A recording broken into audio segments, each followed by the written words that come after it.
너는 내 하나님 여호와께서 명령한 대로 내 부모를 공경하라. 그리하면 내 하나님 여호와가 네게 준 땅에서 내 생명이 길고 복을 누리리라. 아멘. 일본에서 전해오는 전설이 있습니다. 어머니와 아들이 행복하게 살고 있었습니다. 그런데 아들에게 이쁜 아내를 얻게 되었다고 합니다. 두 모자가 외로웠던 차에 새로 얻은 아내 또 며느리로 인해 그 가정은 무척이나 행복했습니다. 그런데 그 행복이 얼마 가지 않아서 그만 이 아내가 병이 걸리고 말았습니다. 체념을 하고 죽을 날만 기다리는데 들려오는 소문을 들으니까 살아있는 사람의 간을 먹으면 그 병을 고칠 수 있다는 것입니다. 그것도 시어머니의 간을 먹어야 제대로 나을 수 있다. 그런 이야기를 듣게 되었습니다. 고민을 하던 이 아들이 결심을 하고 어머니를 데리고 밤중에 산으로 올라갑니다.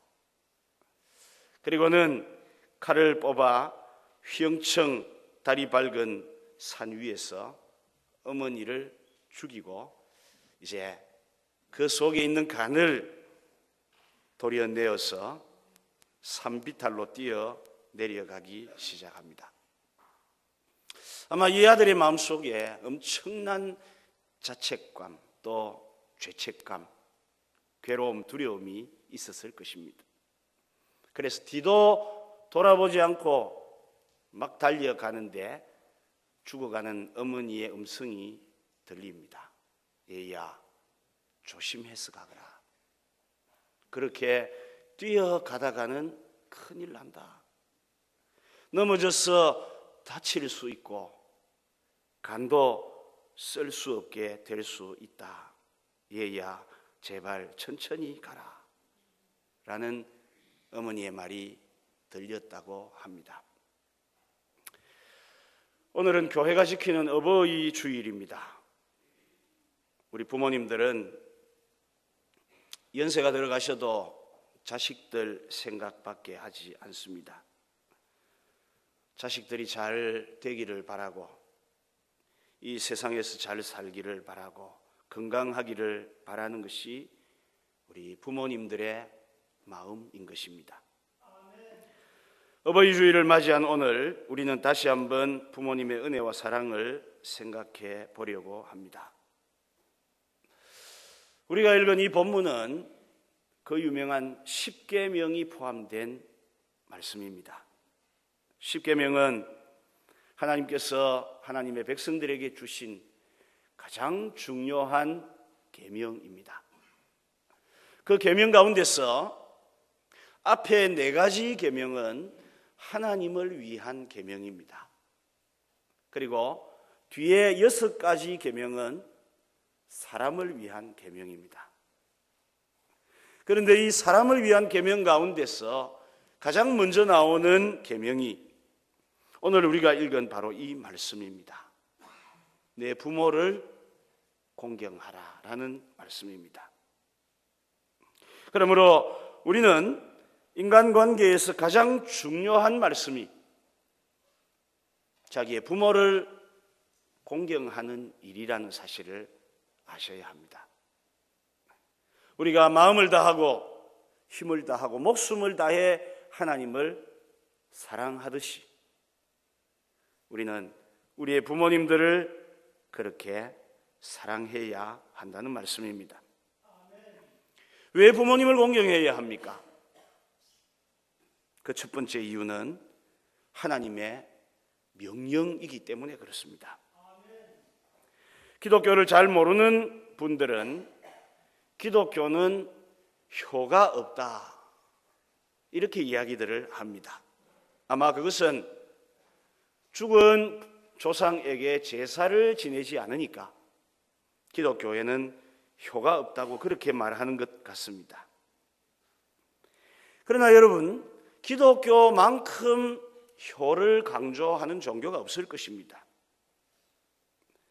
불교나 유교나 도교나 모슬렘까지도 부모를 공경해야 함을 이야기하지만 아마 우리 성경만큼 그렇게 강조하고 있지는 않을 것입니다.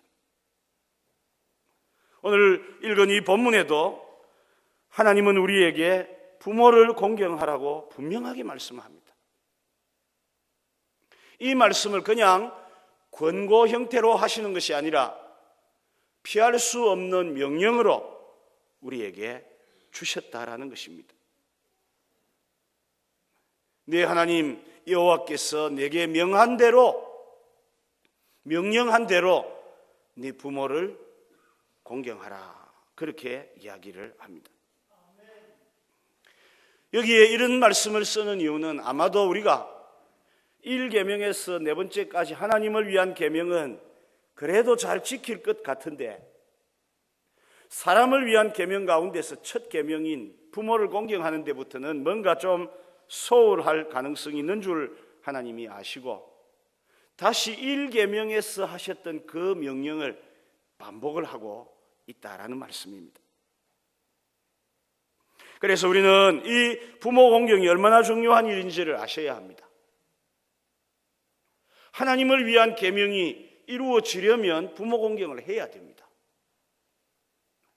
사람을 위한 그런 우리의 계명들이 이루어지려면 역시 부모 공경을 해야 합니다.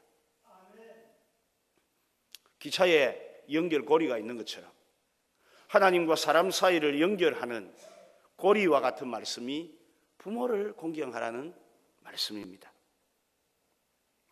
여러분, 이만큼 효도를 강조하는 종교가 이 땅에 있습니까? 없습니다.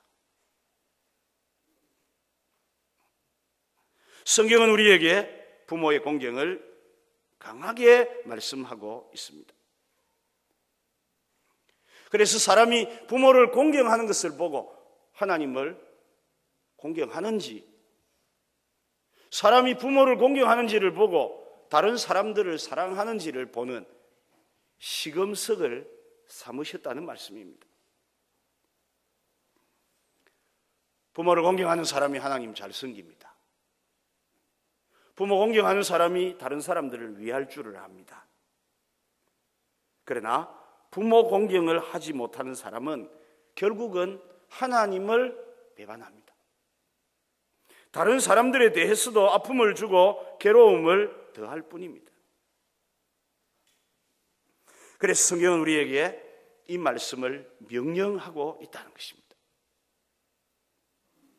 여러분, 하나님의 명령은 거기에 대해 다른 이유가 없습니다. 그냥 받아들여야 됩니다. 하나님은 우리에게 내가 명령한 대로 부모를 공경해라. 거기에 다른 이유가 붙을 수가 없습니다. 우리 부모는 별로입니다. 저에게 준 게 없습니다. 배운 것도 별로 없습니다.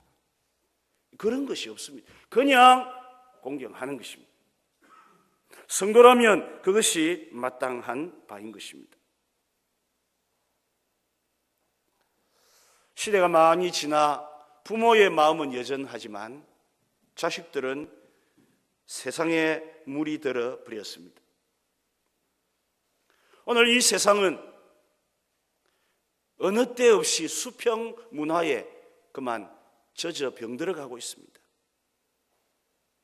옛날에는 군사부일체, 그래가지고 임금과 스승과 부모를 하나로 생각하고 굉장히 존경해야 한다고 가르쳤습니다. 그러나 요즘 사람들은 대통령이나 선생님이나 부모나 다 같은 인간이라는 것입니다. 자기보다 높은 사람을 인정하지 않는 이런 수평 문화를 현대인들은 주장하고 있습니다. 이러다 보니까 자꾸만 부모 공경이 사라집니다. 성경은 우리에게 십계명을 통해 분명히 말씀합니다. 내 부모를 공경해라. 그리고 에베소 6장 1절 말씀에도 자녀들아 너희 부모를 주 안에서 순종하라. 이것이 옳으니라 라고 말씀합니다. 부모를 공경하는 것, 효도하는 것은 여러분 옳은 일입니다. 부모가 나에게 유산을 물려줄 것이니까 공경하고, 효도하면 다른 사람들이 나를 칭찬할 것이니까 하는 것이 아니라, 부모에게 효도하는 것 그 자체가 옳은 일이니까, 바른 일이니까 한다 그 말입니다. 이것이 우리 성도의 생활 원리입니다. 요즘 사람들의 생활 원리가 무엇입니까? 자기에게 이익이 되어야 하는 것입니다. 이익이 없으면 안 합니다. 옛말에 정성 개가 죽으면 문상객이 있어도 정성 죽으면 문상객이 없다는 말이 진짜 우리 시대에 맞는 이야기입니다. 자기에게 줄을 댈 만하고 도움이 될 만하면 챙기고 찾지만은 그런 게 없으면 안 한다는 것입니다. 이것이 오늘 세상 사는 사람들의 생활 원리입니다. 그렇게 예의 바르다는 중국, 공자의 사상이 지배하는 중국인데, 여러분 중국 엉망입니다. 다른 사람이 차 사고 하나가 옆에서 죽어가고 있어도 그 옆에 아무도 안 갑니다. 그냥 멀찌감치 서가지고 죽는 걸 보고 있습니다. 중국은요. 왜 그렇습니까? 살려줘봐야 자기에게 유익이 없기 때문입니다. 이런 정신이 오늘 우리 사회를 지배하고 있습니다. 그러나 성경이 가르치는 생활 원리는 우리가 옳은 것을 하는 겁니다. 손해를 보더라도, 그것 때문에 내게 피해가 돌아오더라도 옳은 일은 한다는 것입니다. 부모 공경도 여러분 그런 차원입니다. 부모로부터 뭘 받으려고 하는 게 아닙니다. 그 일이 하나님 명령하신 옳은 일이기 때문에 우리는 하는 거예요. 우리 사회는 어찌 그리 때맞추어 그렇게 사건을 일으켜 주는지 모르겠습니다. 어버이날을 불과 하루 이틀 앞두고 어떤 일이 벌어졌습니까? 남매가 아버지를 농약 먹여가지고 거의 살해 지경에서 땅에 파묻을라 하다가 엄마가 만류를 해서 결국은 매장까지는 못했는데 알고 보니까 엄마까지 짜고 그런 일을 했습니다. 참 어버이날이 무색한 일입니다. 왜 그렇습니까? 이 자식들이 하나같이 하는 이야기는 자기 아버지가 독해가지고 재산을 안 줄 것 같아서 그랬다는 거죠. 재산을 줄 것 같으면 그러면 아마 어찌했겠습니까? 고기도 사다 드리고 맛있는 것도 드리고 이랬겠죠. 여러분, 이 세상 원리를 우리가 본받아 가서는 안 됩니다. 부모를 이용가치로 삼으면 안 됩니다. 부모는 그냥 공경하는 겁니다. 왜냐하면 이것이 옳다고 성경이 우리에게 말씀하고 있기 때문에 그렇습니다. 그래서 성경은 부모 공경하지 않는 것, 부모에게 불효하는 것을 얼마나 엄하게 이야기하는지 모릅니다. 그냥 하나님께서 그냥 부모 공경 안 해도 네 알아서 살아라 그랬으면 괜찮지만 아닙니다. 굉장히 무섭게 말씀합니다. 제가 한 두세 구절만 찾아 읽어볼게요. 출애굽기 21장 15절에 자기 아비나 어미를 치는 자, 때리는 자는 반드시 죽일지니라.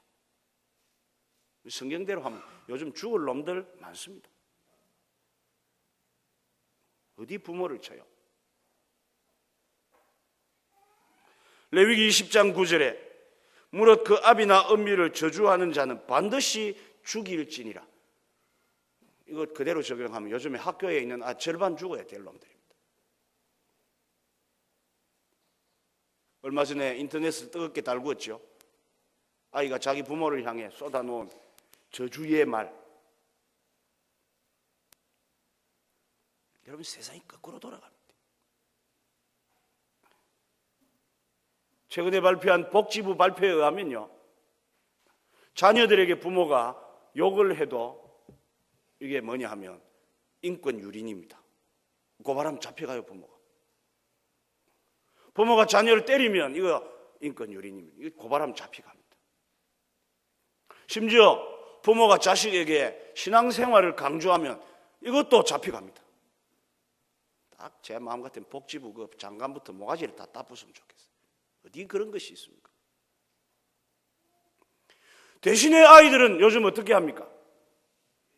부모 욕하고, 제 말이 거짓말인지 여러분 자식들한테 물어보세요. 학교 가면 너 반에 있는 아이들이 엄마 아빠를 뭐라 부르노? 그걸 물어보세요.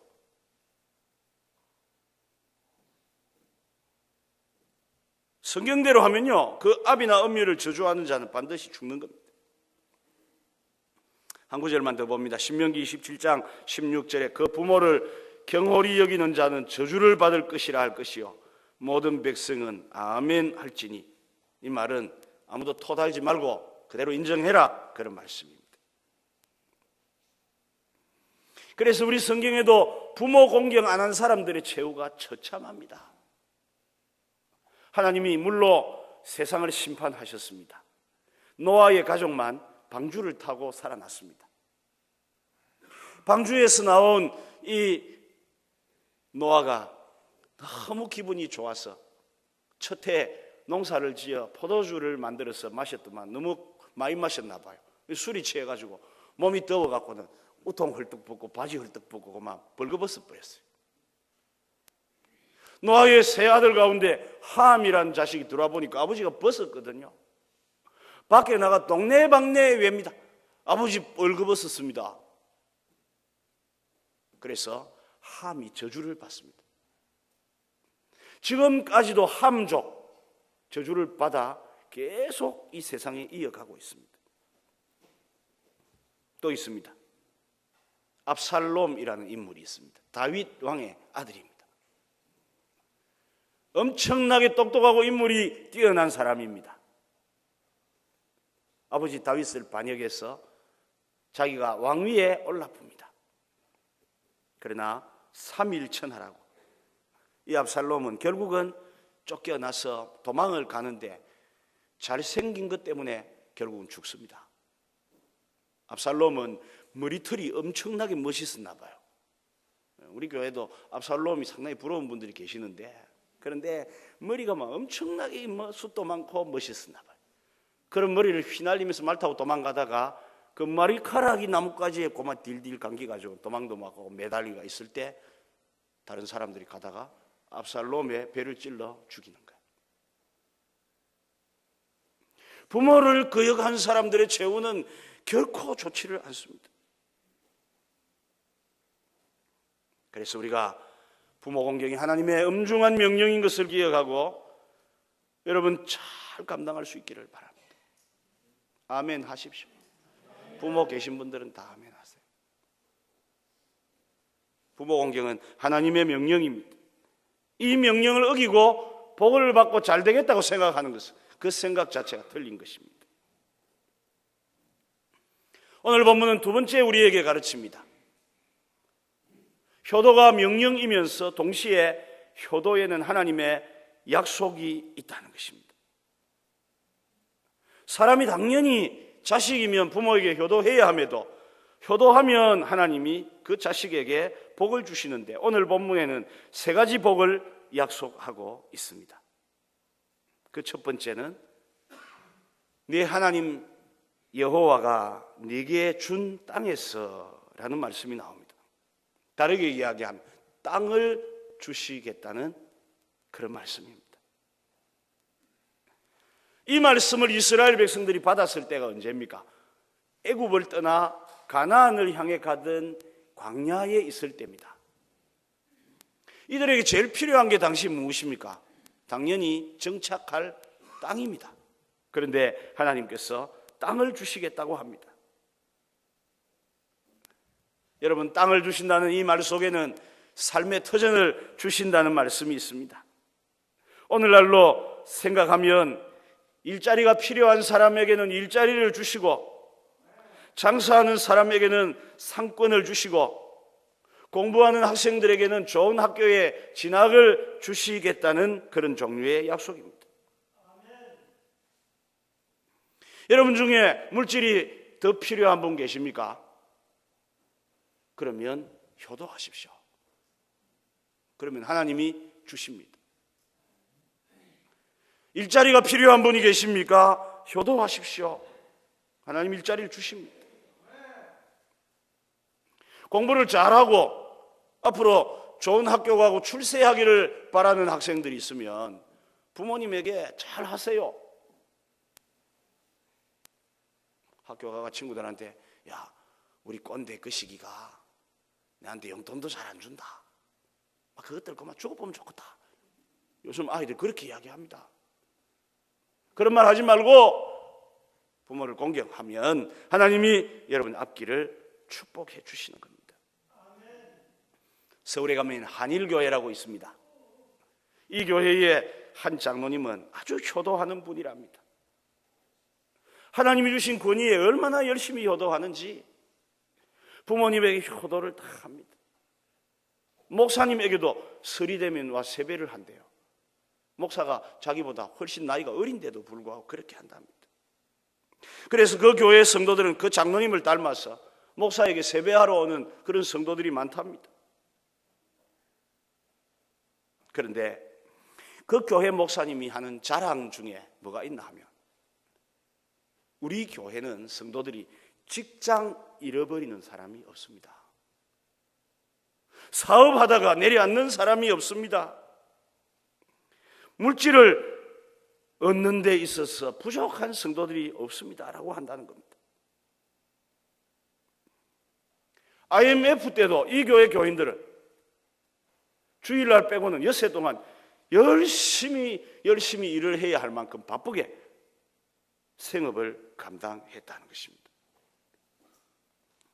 여러분, 우리가 효도하면 하나님께서 이 땅에서 받는 복을 우리에게 주신다는 것입니다.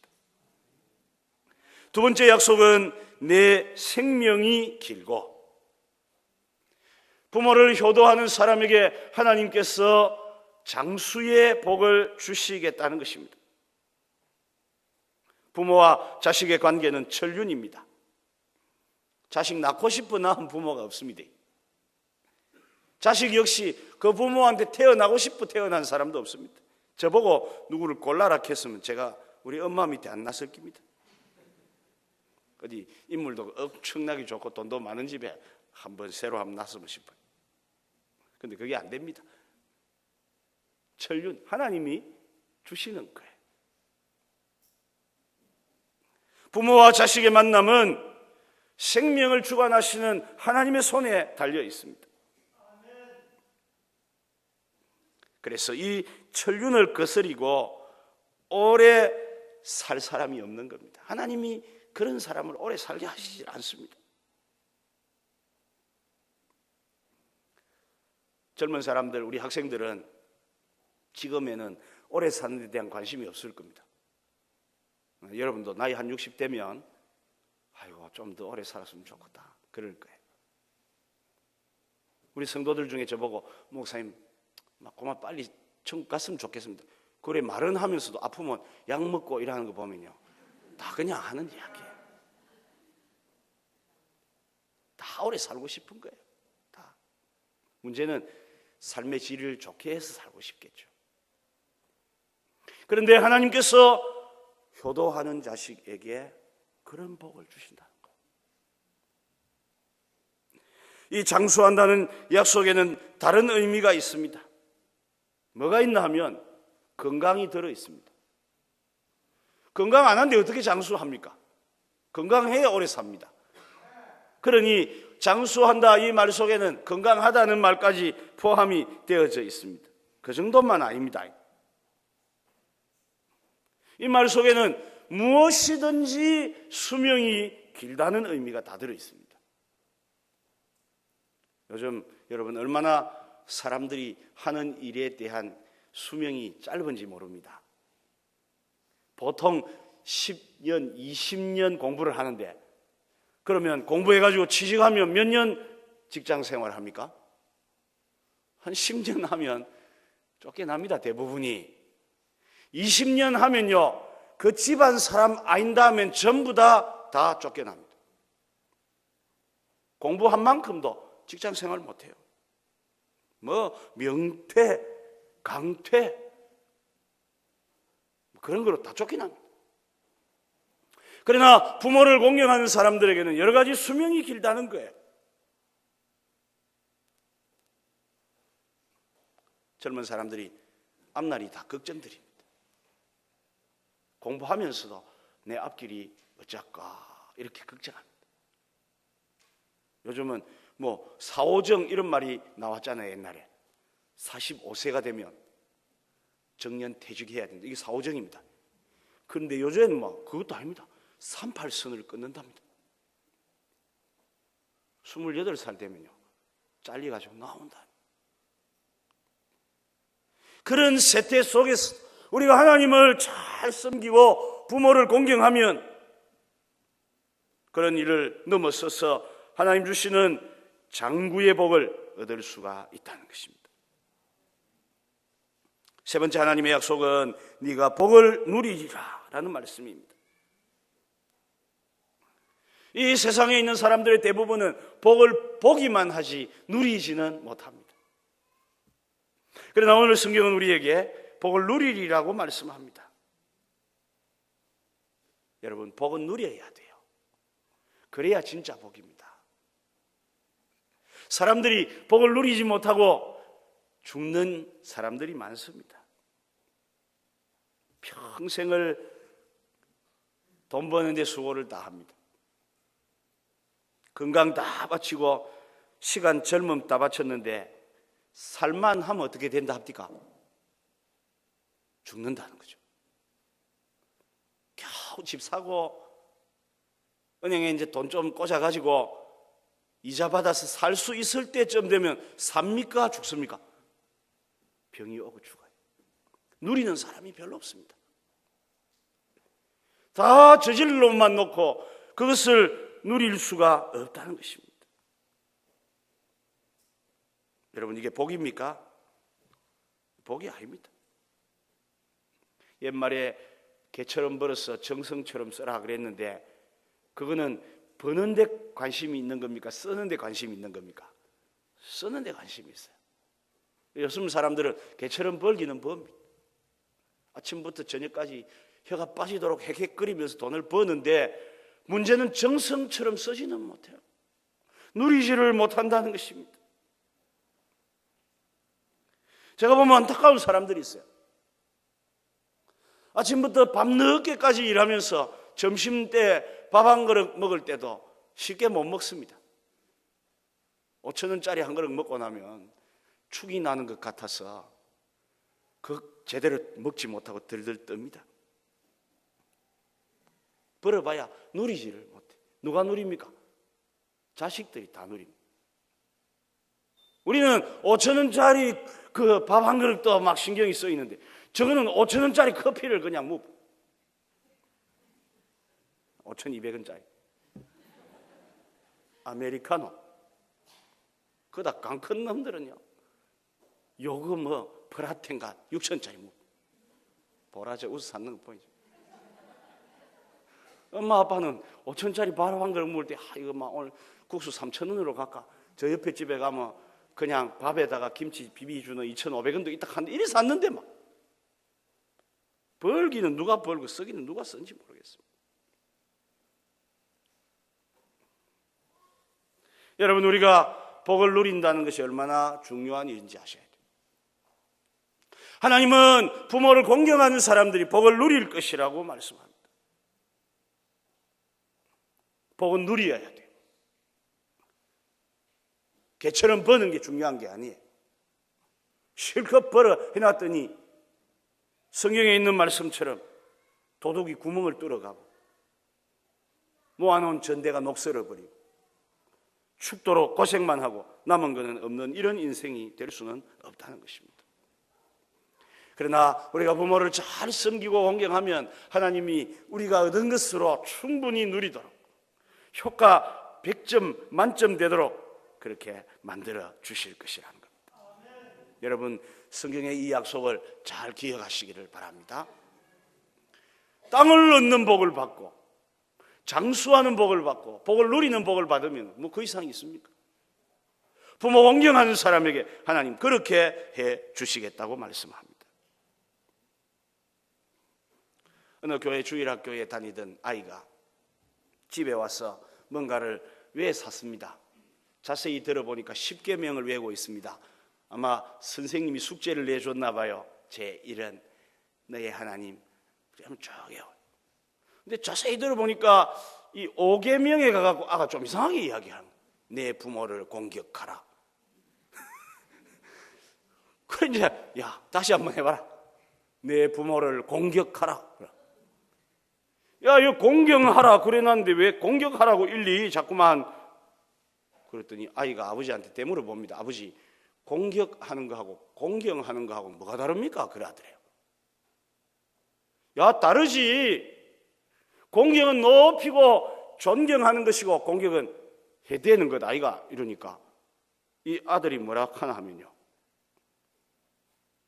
그러면 엄마 아버지는 5계명을 공격으로 가져가고 계시니까 자기 자식에게는 부모를 공경하라 이렇게 가르치면서 자기는 공경 아니라 공격을 하니까 아이도 따라서 공격을 배우는 겁니다. 여러분, 효도는 알고 보면요 다 보험 드는 겁니다. 내가 부모에게 효도해 놓으면 자식들이 그거 보고 내게 효도하는 거예요. 그런데 내가 부모를 효도 안 하고 공격하면 나중에 그 자식들이 나에게 공격하는 것입니다. 우리가 잘 알고 있는 이야기 하나를 하면서 말씀을 마칠까 합니다. 중국 초나라 때의 원곡이라는 사람이 있었습니다. 나이가 한 10살, 14살쯤 되니까요 자기 아버지가 원곡이를 부릅니다. 원곡아, 이 수레에 너 할아버지 실어다가 저 깊은 산중에 갖다 두고 온나 그러는 거예요. 예, 아버지. 그래서 이 원곡이가 자기 할아버지를 수레 위에 싣고는 사람이 오기 힘든 만큼 깊은 산중에 끌고 가가지고 거기다가 할아버지를 모셔놓았습니다. 그리고는 빈 수레를 들고 털레털레 집으로 왔습니다. 해걸음쯤 되어가지고 원곡이가 들어오니까 아버지가 보고는 야야! 할아버지를 거기 모셔다 놓고 수레도 그 놔두고 오지 말라고 수레는 들고 왔노? 그러는 거예요. 아버지 이거 딱 잘라놔야 됩니다. 좀 이따 쓸 데가 있습니다. 어디에 쓸 낀데? 아버지 실어다가 버릴 때 쓸 거 아닙니까? 그때서 이 원곡의 아버지가 통절하게 깨닫고 그 밤에 찾아 골짜기에 가서 자기 부친을 모시고 와서 평생을 공경하며 모셨다. 그런 이야기가 있지 않습니까? 효도는요 미래를 위해 심는 것입니다. 성경은 분명히 말씀합니다. 너희가 무엇을 심든지 그대로 거두리라. 효도를 심으면 효도를 받을 것입니다. 우리 확신교회는 앞으로 이런 소문도 하나 더 났으면 좋겠습니다. 효도하는 성도들이 많은 교회. 그래서 많은 사람들이 우리 교회의 효도하는 모습을 보기 위해 몰려오는, 후대가 더 아름답게 더 잘 되어져 가는 그런 교회로 새롭게 날마다 변해져 갈 수 있기를 바랍니다. 다시 한번 효도에 대한 성경의 말씀을 잘 기억하고 모든 성도들이 효자 효부가 될 수 있는 우리 확신교회 성도들 되시기를 축복합니다. 찬송가 579장